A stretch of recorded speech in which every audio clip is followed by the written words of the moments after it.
In conclusion, you now know how to do a basic setup for Google Analytics for yours or a client's business.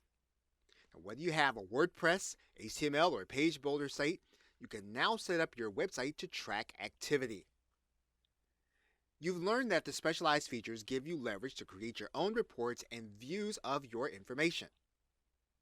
You've also learned that integrations help you to extend the functionality of Google Analytics and give you even more leverage. And of course, you can now access real-time reporting and analyze it on the fly to know exactly what's happening on your websites at any point in time. You can now read and understand your data, customize it, and even export it if you feel it's necessary.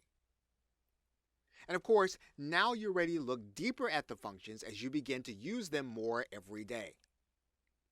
Now, all you really need to do is to take a walkthrough of all of the basic principles you've learned so that they will stick with you. And with that, thanks, and I'll see you either in another video or in another course.